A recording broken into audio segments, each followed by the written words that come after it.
Señor Barranco, he notado que es usted un defensor implacable de los gays y sus derechos. Es necesario que pongamos los puntos sobre las íes, presentándolo todo en orden. Si usted está de acuerdo, elija a uno de sus invitados identificado con su pensamiento, pero al mismo tiempo haga otra invitación a otra persona capacitada para hacer un diálogo justo, donde puedan pesarse los aspectos negativo y positivo de las ideas. Empiezo por decirle que ustedes están confundiendo los conceptos homofobia, rechazo, desprecio, odio, por otros conceptos que no tienen el mismo sentido. No es a los gays a quienes se les rechaza, es a su conducta que presenta hechos contra natura. ¿Por qué? Porque realmente, sin tener nada contra ellos, sí despreciamos absolutamente la forma sexual en que se conducen. Para nosotros, los que hemos guardado valores y principios, la homosexualidad y sus alrededores constituyen una epidemia moral, y del mismo modo que una madre libra a sus hijos de una peste virulenta, asimismo los responsables del pueblo, que son padres, maestros y la cabeza jerárquica, tienen que hacerles notar a los católicos y no católicos que tal conducta no debe imitarse. Creo que estamos en nuestro derecho. No tienen por qué llamarnos homofóbicos, solo porque nunca vamos a ver y aceptar que lo malo es bueno. La jerarquía católica, hay que aclarar, no se mete en política. Esto no es política, esto es ética, son leyes, pero leyes que corresponden directamente al hombre de parte de Dios. La ley es la ordenación de la razón dirigida al bien común, promulgada por quien tiene la autoridad, nos dice Santo Tomás. Es la ordenación de la razón, señor Barranco, aquí está fuera de razón, dirigida al bien común. Esto no da ningún bien y menos a la comunidad. Lo que hacen los gays rompe toda ley, leyes humanas, leyes sociales, leyes naturales y peor aún, la ley de Dios. El ser humano se maneja por tres leyes: la eterna, la natural y la positiva. La positiva corresponde a la Iglesia y al Estado. La ley positiva que corresponde a la Iglesia son los mandamientos de la ley de Dios y son universales.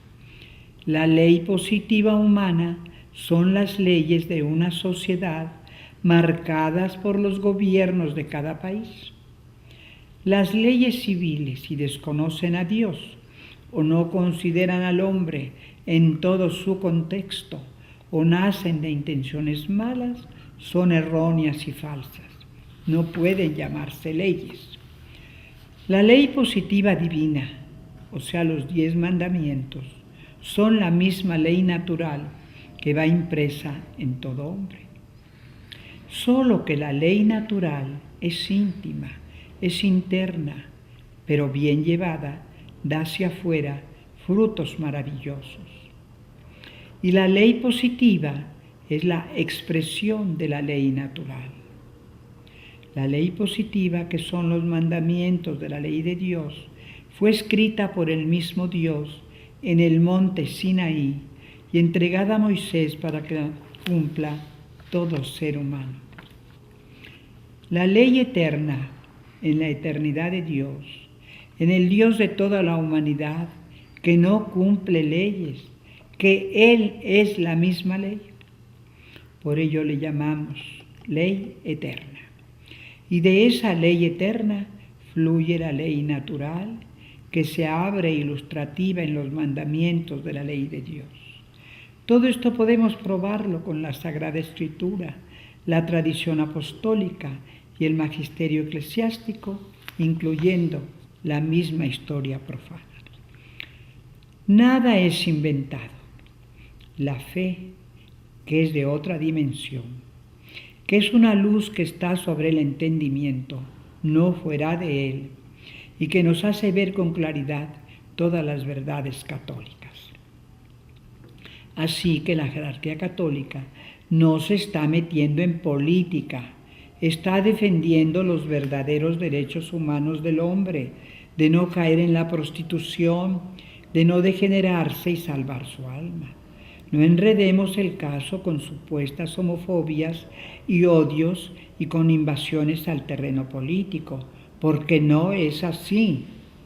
A la jerarquía y a nosotros los católicos, además de importarnos, por sobre todas las cosas, un camino recto para salvar el alma, vibra en nuestro ser el celo por los derechos de Dios. Además, para probarles que no los odiamos, que nos importan sus almas, deseamos además que se salven, pedimos todos los días a Dios para que se corrijan.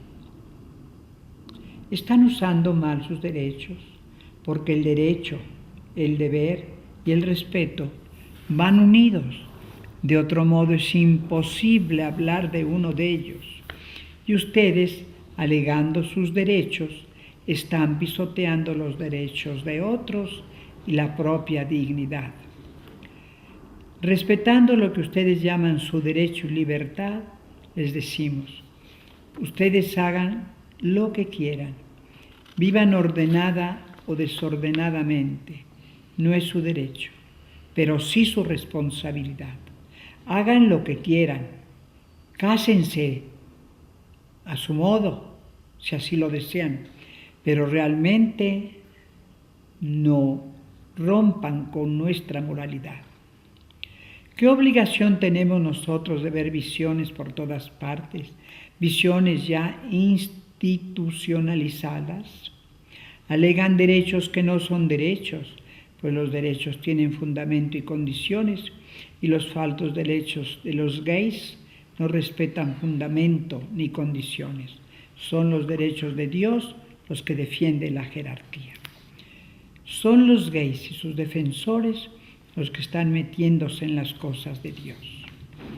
Son ellos y sus autoridades los que están imponiendo al creyente ideologías adversas, y si no las aceptamos, dicen que nos estamos imponiendo y que no respetamos la autoridad, que no respetamos al gobierno.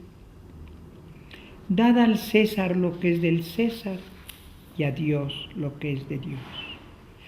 Pero digámosle al César que no tome lo que le corresponde a Dios. El cuerpo tiene leyes físicas y fisiológicas. Rómpanlas. La persona humana, cuerpo y alma, tiene leyes, es lógico, solo que con su libertad las rompe. Toda la naturaleza creada tiene leyes, ya lo vimos, y la creación fue equilibrio y belleza, pues el hombre, ofendiendo a Dios, ha alterado las leyes de la misma creación. La Iglesia no quiere aceptar tal aberración, pero tampoco imponerse. Lea usted en el diccionario la diferencia entre aceptación e imposición. Ustedes, los enemigos, todo lo manejan con falsas verdades, trampas y astucias, y apenas nos defendemos, apenas nos asomamos y ya somos homofóbicos y manipuladores. En ningún lugar como en la Iglesia y religión católica se respeta la libertad. Pero eso no quiere decir que nos asociemos a la depravación, a la inmoralidad, al error y a las mentiras. La Iglesia católica aconseja, exhorta, sugiere, enseña, pero jamás impone, pues la sabiduría de la Iglesia conoce el ser del hombre, no su apariencia. Quien por su libertad solo cede positivamente o se esclaviza cuando él lo determina en su interior, y aunque se le atara con cadenas, se le sumergiera en un pozo o en un cuarto oscuro, la verdad es que la elección fundamento de la libertad, está en el interior.